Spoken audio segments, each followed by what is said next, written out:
తెలంగాణ కాంగ్రెస్ సంచలన నిర్ణయం తీసుకుంది. రాష్ట్ర చిహ్నంలో కాకతీయ తోరణం, చార్మినార్ వంటి పాలకుల గుర్తులు తొలగించాలని భావిస్తోంది. ఈ మేరకు అసెంబ్లీ వేదికగా సీఎం రేవంత్ రెడ్డి కీలక ప్రకటన చేశారు. రాష్ట్ర అధికార చిహ్నంలో ఫ్యూడల్ గుర్తులు ఉండొద్దని నిర్ణయించామన్నారు. కిరీటాలు, వడ్డానాలు పెట్టుకున్న వాళ్ళని గడిల్లో చూశామని, తెలంగాణ తల్లి చాకలి ఐలమ్మలాగా ఉంటుందని ఆశించామన్నారు. తెలంగాణ తల్లి మన అమ్మలాగా ఉండాలని అనుకున్నామని, జై జై హే తెలంగాణ గీతం తెలంగాణలో ప్రతి ఒక్కరిలో ఉత్తేజాన్ని నింపిందన్నారు. గొప్పతనమంతా ఒక దళిత బిడ్డకి దక్కకూడదని అందిశ్రీ రాసిన గీతాన్ని పక్కన పెట్టారని సీఎం రేవంత్ రెడ్డి ఆవేదన వ్యక్తం చేశారు. గతంలో తీసుకున్న తప్పుడు నిర్ణయాలను సరిచేసే ప్రయత్నం చేస్తున్నామని చెప్పుకొచ్చారు. నాడు ఉద్యమ సమయంలో ఏపీని చెరిపేసి టీజీ అని రాసుకున్నాం. బండ్లపై మాత్రమే కాదు, గుండెలపై కూడా టీజీ అని రాసుకున్నామని గుర్తు చేశారు. రాష్ట్రం విడిపోయినప్పుడు టీజీ అని ఉండాలని కేంద్రం చెబితే తన పార్టీ నకలుగా ఉంటుందని టీఎస్ అని పెట్టారని ఆరోపించారు.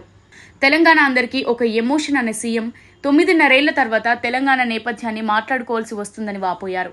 సాధించిన తెలంగాణలో ఇంకా కలలు నెరవేరలేదన్నారు. కేసీఆర్ లాంటి అనుభవం ఉన్న వ్యక్తి సభకు వచ్చి తమకు సలహాలు, సూచనలు ఇస్తారని ఆశించామని, కానీ గవర్నర్ ప్రసంగం రోజు దానిపై చర్చ జరుగుతున్న సమయంలోనూ కేసీఆర్ సభకు రాలేదన్నారు. ప్రధాన ప్రతిపక్ష నాయకుడు సభకు రాకపోవడం సభను అవమానించడమే అన్నారు.